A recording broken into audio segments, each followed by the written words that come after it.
2024-এর জুলাই আগস্টের ছাত্র শ্রমিক গণঅভ্যুত্থানের মাধ্যমে যে পরিবর্তনের সূচনা হয়েছে, এই পরিবর্তন আমাদের সবার জন্যই, আমরা মনে করি তাদেরও অত্যন্ত গুরুত্বপূর্ণ ভূমিকা পালনের সুযোগ রয়েছে।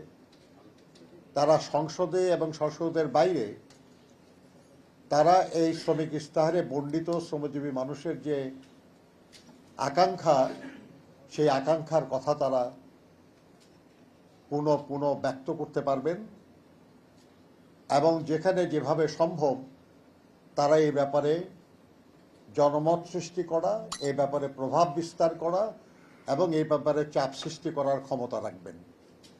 এই কারণে আমরা বাংলাদেশে প্রায় সব রাজনৈতিক দল এবং জোটের কাছে আমরা ইশতেহার নিয়ে গিয়েছি। অনলাইনে পাঠানো হয়েছে, ব্যক্তিগতভাবে যাওয়া হয়েছে এবং আমরা সকলের সহযোগিতা চেয়েছি। আরএফএল চেয়ার বলে চেয়ার মানে আরএফএল চেয়ার, ক্ষমতার নয় সমতার চেয়ার। দীর্ঘ রাজনৈতিক সংগ্রামের পর বিশেষ করে 2024-এর জুলাই আগস্টের ছাত্র শ্রমিক গণঅভ্যুত্থানের মাধ্যমে যে পরিবর্তনের সূচনা হয়েছে, এই পরিবর্তন আমাদের সবার জন্যই সুযোগ সৃষ্টি করেছে আকাঙ্ক্ষা পূরণের। আমরা মনে করি যে রাজনৈতিক দলগুলি তারা জনগণকে প্রতিনিধিত্ব করেন, আর শ্রমজীবী মানুষ এই জনগণের একটা গুরুত্বপূর্ণ অংশ। একটু আগে আমার সহকর্মী বলছিলেন যে বাংলাদেশের সরকারি হিসাবেই প্রায় 7.5 কোটি শ্রমজীবী মানুষ আছে। আমরা যখন স্বাধীনতা অর্জন করি সেই সময় বাংলাদেশের জনসংখ্যা ছিল 7.5 কোটি, আর এখন শ্রমজীবী মানুষের সংখ্যা তাই।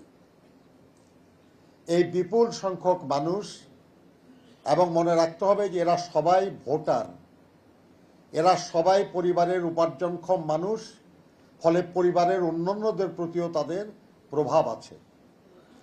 এই ধরনের একটি জনগোষ্ঠী যে কোনো রাজনৈতিক বিবেচনায় গুরুত্বপূর্ণ।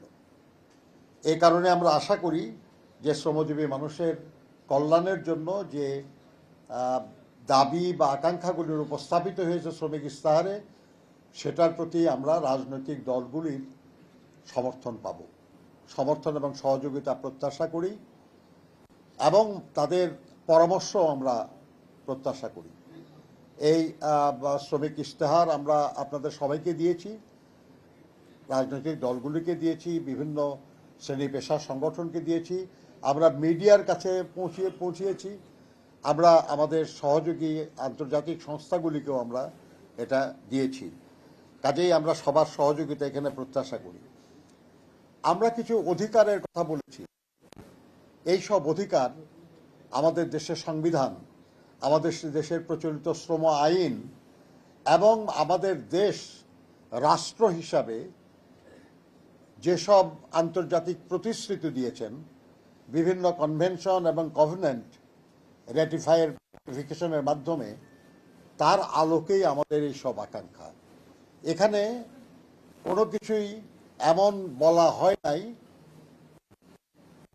যেটা করার দায়িত্ব রাষ্ট্রের নাই। রাষ্ট্রের দায়িত্ব আছে এসব করার।